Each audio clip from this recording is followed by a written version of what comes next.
ऐसे 5 AI tools जिससे आपकी इंजीनियरिंग जर्नी एकदम स्मूथ और इजी बन जाएगी। और जो लास्ट वाला एआई टूल है वो तो आपका दिमाग खोल देगा। हेलो गाइस, स्वागत है आप सभी का मेरे इस प्यारे से यूट्यूब चैनल स्टडी मेट पर। और मैंने कॉलेज के रिलेटेड पहले ही मैंने 2 वीडियोस बना दिए हैं जिसमें मैंने इंपॉर्टेंट डॉक्यूमेंट्स के बारे में बताया है कि और इंपॉर्टेंट ब्रांचेस के बारे में बताया। मैंने अच्छे से डिफरेंशिएट करके बताया कि AIDS, AIML, CS, IT सारी ब्रांच क्या होती है और आपको कौन सी चूज करनी चाहिए, आपके लिए कौन सी बेटर हो सकती है वगैरह। मैंने सब अच्छे से एक्सप्लेन किया। अगर आप अभी तक आपने दोनों वीडियोस को नहीं देखा तो जाकर देख लीजिए, दोनों का लिंक डिस्क्रिप्शन में मैंने दे रखा है। तो चलिए स्टार्ट करते हैं आज की इस वीडियो में। इस वीडियो को बनाने का मेन रीजन तो ये था क्योंकि जब आप इंजीनियरिंग में एंटर करोगे तो 50 to 60% काम आपका गधा मजदूरी का होगा। हाँ, सुनने में थोड़ा सा अजीब लगेगा लेकिन ये सही बात है क्योंकि आपको इंजीनियरिंग में half of the time assignments लिखने को बोलेंगे, वाइवा देने होंगे और वो कोड आपको सारे के सारे सबमिट करने होंगे। तो आधे टाइम तो आपका वैसा ही होगा कि पूरे क्लास में जो एक ही टॉपर बच्चा है वो सबको अपने नोट्स देगा, वो ही सब कॉपी पेस्ट करके टीचर को सबमिट कर देंगे वही। और टीचर कुछ चेक करता नहीं है कि ये किसका है किसका नहीं, वो सिर्फ वो देखता है कि इसने सबमिट किया है कि नहीं किया है, अंदर कुछ देखता नहीं है। तो एक ही नोट्स सारी जगह पर सर्कुलेट होती है। लेकिन कुछ कभी कभी हमें कुछ चीजें ऐसी होती है जो खुद से ही बनानी पड़ती हैं। तो कुछ ऐसा काम होता है जो AI हमें करके दे सकता है, हमारा काम आसान हो जाता है। तो इंजीनियरिंग में अगर आप AI का यूज करके अपनी जिंदगी आसान नहीं कर रहे हो तो आप बहुत बड़े बेवकूफ हो। अगर आपको बेवकूफी नहीं करनी है तो वीडियो में एंड तक बने रहे और आपको मैं एक से एक AI टूल बताऊंगा जिससे कि आपकी जर्नी एकदम स्मूथ हो जाएगी और आपको इंजीनियरिंग में जरा सा भी लोड महसूस नहीं होगा, आपकी लाइफ एकदम स्मूथ चलेगी। तो पहले AI टूल का नाम है चैट जीपीटी। हाँ, मैं जानता हूं सबको पता है कि चैट जीपीटी AI टूल है, हम इससे ये कर सकते हैं वो कर सकते हैं, लेकिन चैट जीपीटी को इंजीनियरिंग में कैसे यूज किया जाए वो मैं आपको बताता हूं। फॉर एग्जाम्पल, अगर मैं मुझे पीपीटी बनानी है और उसमें अलग अलग तरह के मुझे पिक्चर्स जनरेट कर रहे हैं, तो अभी पिक्चर को अगर मैं चैट जीपीटी को बोलूंगा कि पिक्चर जनरेट करके दो तो वो इतनी अच्छी नहीं बनाएगा। लेकिन चैट जीपीटी के अंदर अभी एक सोरा नाम का AI आया है, आपको दिख रहा होगा, स्क्रीन शेयर मैंने की है, उसमें आपको दिख रहा होगा सोरा AI।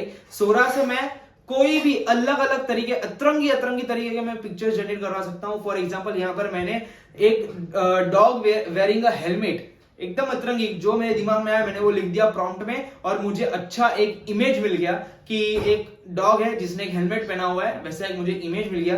क्योंकि इंजीनियरिंग में आपको पीपीटीज बनानी होंगी, उसमें कैसे कैसे तरह के आपको इमेज लगेंगे। अभी आप गूगल पे सर्च करने बैठोगे तो आपको बहुत आपका टाइम एकदम 1 घंटा तो यूं चला जाएगा क्योंकि आपको जो इमेज चाहिए अच्छी क्वालिटी वाला, बिना बुकमार्क, बिना कोई वाटरमार्क आपको चाहिए, तो आपको ढूंढने में बहुत टाइम जाएगा। और इसके लिए यहाँ पर सोरा AI जो चैट जीपीटी के अंदर है वो आपको यूज कर सकते हो। साथ ही में जब आप इंजीनियरिंग कॉलेज ज्वाइन करोगे तो बहुत सारी कमिटीज आप ज्वाइन करोगे।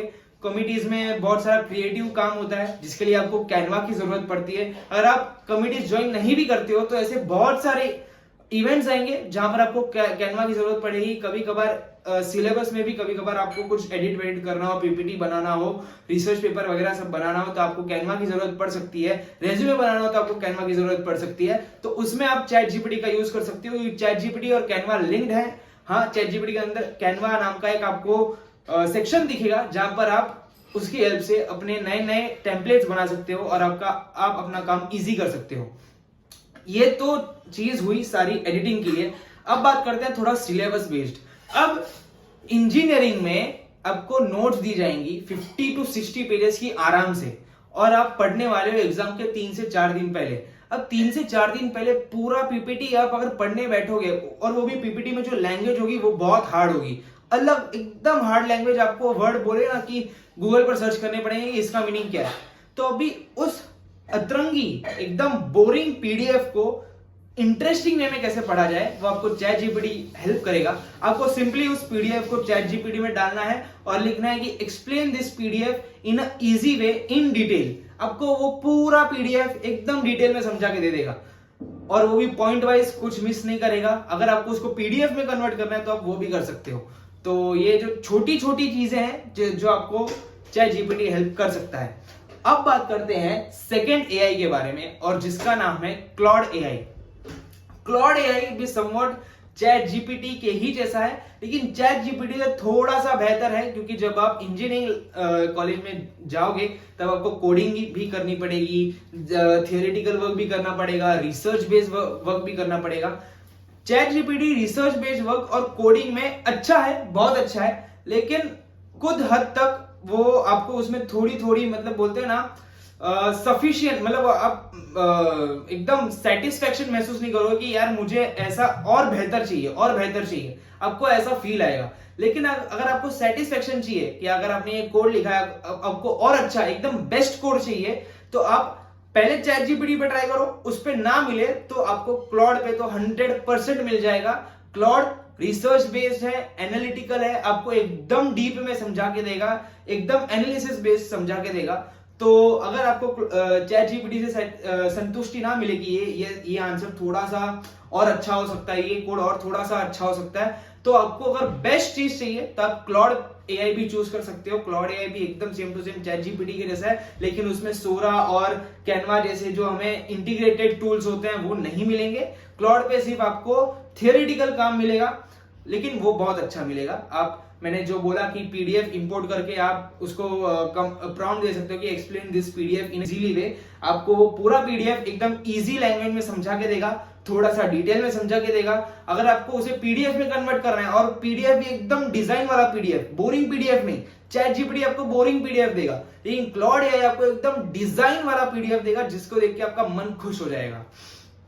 कभी कभार आपको कॉलेज में एज एन असाइनमेंट नोट्स बना के भी देनी होती है कि ये एक टॉपिक है, इस पे आप लिखिए और पीडीएफ में कन्वर्ट करके सबमिट करिए। तो इसमें क्लॉड एआई आपकी बहुत हेल्प करेगा। आपको सिर्फ उसे टॉपिक देना है और लिखना है कि क्या क्या आपको चाहिए, एम, एक्सपेरिमेंट, थ्योरी, जो चाहिए आप उसको लिख के दीजिए, वो उसको पीडीएफ में कन्वर्ट करके आपको देगा और आपका काम मिनटों में हो जाएगा, आपका टाइम बच जाएगा। अब बात करते हैं तीसरे एआई के बारे में, जो है गूगल जेमिनाई। सबने सुना है, लेकिन जब आप कोडिंग की भाषा में जाते हो तो कोडिंग की भाषा में आपको कभी कभी फ्री एपीआई की जरूरत पड़ती है। तब जेमिनाई में फ्री एपीआई की पड़े होते हैं, तो आप जेमिनाई का एपीआई की यूज कर सकते हो। वही नहीं, साथ में इमेज जनरेशन में भी वो थोड़ा अच्छा है, और बेसिकली उसके जैसा ही है चैट जीपीटी और क्लॉड के जैसा। लेकिन चैट जीपीटी और क्लॉड दोनों जेमिनाई से अच्छे हैं अगर मैं कोडिंग की बात करूं तो। लेकिन उनके फ्री एपीआई कीज कभी कभार नहीं मिलते। चैट जीपीटी और क्लाउड के फ्री एपीआई कीज कभी कभार नहीं मिल पाते, लेकिन जेमिनाई की फ्री एपीआई कीज आपको मिल जाएंगे हमेशा। तो अगर आपको एपीआई की चाहिए, एपीआई क्या होता है वो सब मैं आपको, जिनको पता है बहुत अच्छी बात है, जिनको नहीं पता टेंशन मत लीजिए, अगर आगे जाके आपको पता चल जाएगा। लेकिन ध्यान रखना कि जेमिनाई नाम का भी एक एआई है जो बहुत ही अच्छा है। आप फोन में कभी भी सर्च करोगे कुछ भी, तो आपको पहले जेमिनाई का रिस्पॉन्स दिखेगा। और एक अच्छी बात है कि आप जेमिनाई से रियल टाइम टॉक कर सकते हो, जैसे कि आईफोन में सीरी के साथ लोग करते हैं, वैसे ही आप एंड्रॉइड में जेमिनाई के साथ रियल टाइम टॉक कर सकते हो, उससे पूछ सकते हो, उससे डाउट पूछ सकते हो। आपने उसको एक सम दिया, सम देने के बाद आप उससे क्रॉस क्वेश्चन कर सकते हो, वर्बली क्रॉस क्वेश्चन कर सकते हो, और वो उसी भाषा में आपको समझाएगा कि ये आंसर उसका कैसे आया। आप उसके वर्बली एक टीचर और स्टूडेंट की तरह बात कर सकते हो। सो एक जेमिनाई का ये एक अच्छा फीचर है। चैट जीपीटी में भी आ गया, लेकिन जेमिनाई और अच्छा है क्योंकि आपको एकदम वो गूगल के द्वारा है, तो गूगल वैसे ही भी आपके फोन में इंटीग्रेटेड होता है, तो काम और आसान बन जाता है। बात करते हैं चौथे एआई के बारे में, जिसका नाम है कोपायलट। ये भी बहुत लोगों ने सुन रखा होगा, लेकिन मैं वो वाले कोपायलट की बात नहीं कर रहा जो माइक्रोसॉफ्ट में आपको आप बाजू में ऑन करके जो आप करते हो, वो तो सबको पता है। मैं बात कर रहा हूं कोडिंग वाले कोपायलट के बारे में। यूजुअली जब आप कोडिंग की दुनिया में जाओगे, फर्स्ट ईयर में जाओगे, जो लोग पहले से ही फर्स्ट ईयर में उनको पता होगा कि जब आपको कोडिंग करनी होती है तो कोडिंग आप करते हो VS कोड नाम के एक सॉफ्टवेयर में, क्योंकि जब भी हमें कुछ कंप्यूटर को समझाना होता है तो हमें एक लैंग्वेज में समझाना पड़ता है, जिसे हम कहते हैं कोडिंग लैंग्वेज। और वो जो हम कोडिंग लैंग्वेज लिखते हैं एक नोटबुक में जो लैपटॉप में होता है, उसका नाम है VS कोड। वहां पर हम कोड लिखते हैं, और उस सॉफ्टवेयर में स्टार्टिंग में तो आप कुछ ही लाइन के कोड्स लिखोगे, 4-5 लाइन के कोड्स, लेकिन जब आपको 3-4 महीने हो जाएंगे तब आपके कोड होंगे 100-100, 200-200 लाइन के, और जब आप सेकेंड ईयर में पहुंच जाओगे तब तो आपके कोड होंगे 1000 लाइन के। अब उस 1000 लाइन के कोड में अगर आपको एक एरर छोटा सा आ गया तो उस एरर को ढूंढने में आपकी पूरी रात चली जाएगी, कभी कभार दिन चले जाते हैं उस एरर को फिक्स करने में। और तब पिक्चर में आता है कोपायलट।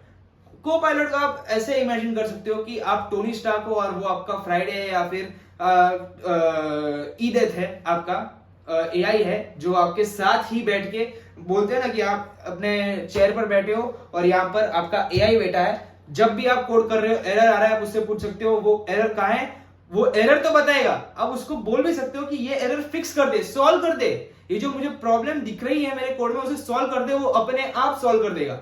तो आपको 1000 लाइन के कोड में ढूंढने की जरूरत नहीं है कि एरर आया है कि नहीं आया और उसको फिक्स कैसे करना है। कभी कभार आप कोई कोड लिखते हो, वो थोड़ा सा बोलते हैं ना वर्किंग होता है लेकिन अच्छा नहीं होता, अच्छे से डिजाइन नहीं होता, तो आप उसे बोल सकते हो कि मेरे कोड को पॉलिश करके दे, अच्छा बना के दे, कोई एरर है तो उसे फिक्स करके दे, या फिर उसमें और कुछ ऐड ऑन करना है तो वो ऐड ऑन करके दे। और मैं बताऊं तो अभी तक ये सब जो काम अभी जो मैंने आपको प्रॉब्लम्स बताई उसे सॉल्व करना बहुत हार्ड हुआ करता था, लेकिन अभी इस एआई की वजह से आप वो काम चुटकियों में कर सकते हो। आपको रियलाइज भी नहीं होगा कि कोई एरर आया और आपने उसे फिक्स कर दिया। तो अभी आपको थोड़ा सा सिंपल लग रहा होगा, लेकिन जब आप कोडिंग की दुनिया में जाओगे आपको कोपायलट की बहुत जरूरत पड़ने वाली है। इसलिए प्लीज इसे नोट करके रखिए कि जब मैं कोडिंग करने जाऊंगा तो मुझे इसकी जरूरत पड़ने वाली है। अब बात करते हैं 5वें एआई टूल के बारे में, और सबसे इंपॉर्टेंट एआई टूल जिसका नाम है नोटबुक एलएम, जो आपको हमेशा यूज करना चाहिए। First, second, third, fourth year में हमेशा आपको यूज करना चाहिए। नोटबुक एलएम एक ऐसा एआई टूल है जो, क्योंकि आपको चारों साल में 2 या 3 सब्जेक्ट तो ऐसे होंगे जिसमें आपको थियरी पढ़नी पड़ेगी, जिसमें आपको मेमोरी पावर आपकी अच्छी होनी चाहिए, आपको रटना पड़ेगा। वैसे ही बहुत सारी चीजें आपको इंजीनियरिंग कॉलेज में आने वाली है, और कोडिंग की भी अगर मैं बात करूं उसमें भी आपको हेल्प करेगा। फॉर एग्जांपल, अगर मुझे कोई एक कोडिंग में अगर मैं आपको बात करूं, तो जब आप कुछ नई चीज सीख रहे हो, जैसे कि आप वेबसाइट डेवलपमेंट सीख रहे हो, उसमें आपको अगर रिएक्ट नाम का एक सॉफ्ट फ्रेमवर्क है, अगर आपको उसे सीखना है तो आपको उसकी डॉक्यूमेंटेशन में जाना पड़ेगा। डॉक्यूमेंटेशन यानी कि उसकी एक वेबसाइट होती है जहां पर उन्होंने स्टेप बाय स्टेप बता रखा है कि उसे एग्जीक्यूट कैसे किया जाता है, उसे पढ़ा कैसे जाता है। तो आपको डॉक्यूमेंटेशन पढ़ना पड़ेगा। जैसे ही आप इंजीनियरिंग कॉलेज में जाओगे तो आपको पढ़ने की आदत लगानी पड़ेगी, वेबसाइट से पढ़ने की आदत लगानी पड़ेगी, रिसर्च पेपर पढ़ने पड़ेंगे, डॉक्यूमेंटेशन पढ़ने पड़ेंगे। तो बहुत बड़े बड़े डॉक्यूमेंटेशन होते हैं, बहुत बड़े बड़े रिसर्च पेपर होते हैं। अब उन बड़ी बड़ी जो चीजों को पढ़ने में, दिमाग में डालने में बहुत मुश्किल होती है। अब तक मुश्किल होती थी, लेकिन आपके लिए उन मुश्किलों को हल करने के लिए आ गया नोटबुक एलएम। आपको सिंपली उस वेबसाइट का लिंक या फिर उस पीडीएफ को वहां पर इंपोर्ट करना है। आपको दिख रहा होगा, मैं स्क्रीन शेयर कर रहा हूं, वहां पर इंपोर्ट करना है, और बेसिकली आपको वो पूरा पीडीएफ, अब उस पीडीएफ के रिलेटेड आप जो भी क्वेश्चन पूछेंगे वो आपको आंसर दे देगा। वो इनफैक्ट इसका सबसे बेस्ट फीचर जो है, माइंड मैप बना के देगा आपको, एकदम अच्छे सिस्टमेटिकली माइंड मैप बना के देगा। और उस माइंड मैप पे आप कहां पर भी क्लिक करोगे वो उसे समझा के देगा, पर्टिकुलर पॉइंट को एकदम अच्छे से समझा के देगा, और वो भी जैसा पीडीएफ में दिया है वैसा ही समझा के देगा, इजी लैंग्वेज में समझा के देगा। अगर आपको बात करनी है उस एआई के साथ तो वो बात भी करेगा आपके साथ कि उसके रिलेटेड आपको कुछ डाउट है कि नहीं है। सबसे बेस्ट फीचर माइंड मैप, जो बहुत टाइम कंज्यूमिंग होता है अगर आपको किसी भी चीज का माइंड मैप बनाना है तो। और माइंड मैप देख के आप अपनी याददाश्त शक्ति बढ़ा सकते हो। कोई भी चीज अगर आपको हार्ड लग रही हो तो आप अगर ड्रॉ करके उसे बनाओगे तो आपको चुटकियों में याद हो जाएगी। तो ये जो माइंड मैप वाला फीचर है बहुत ही ज्यादा स्पेशल है। आप पूरा माइंड मैप बनाओगे और कोई भी एक चीज को, आपको एक कंपोनेंट को समझना है तो उस पर आपको सिंपली क्लिक करना है तो उसके रिलेटेड वो आपको इंफॉर्मेशन दे देगा। और साथ में आप उस माइंड मैप को डाउनलोड भी कर सकते हो। भले ही आपको सुनने में थोड़ा सा अभी बोरिंग लग रहा हो, लेकिन जब आप इसे यूज करोगे तो आपका दिमाग खुश हो जाएगा कि वाओ क्या एआई टूल है और ये मेरी कितनी हेल्प कर रहा है। आई होप आपको ये वीडियो अच्छा लगा हो और आपको हेल्पफुल रहा हो। और मैं मेरी पूरी कोशिश कर रहा हूं कि आपकी जो इंजीनियरिंग लाइफ है वो एकदम स्मूथ जाए, झक्कास जाए, और आप अपनी 4 साल की जर्नी को एंजॉय करें। मिलते हैं नेक्स्ट वीडियो में, तब तक के लिए जय श्री कृष्ण, राधे राधे, गुड बाय।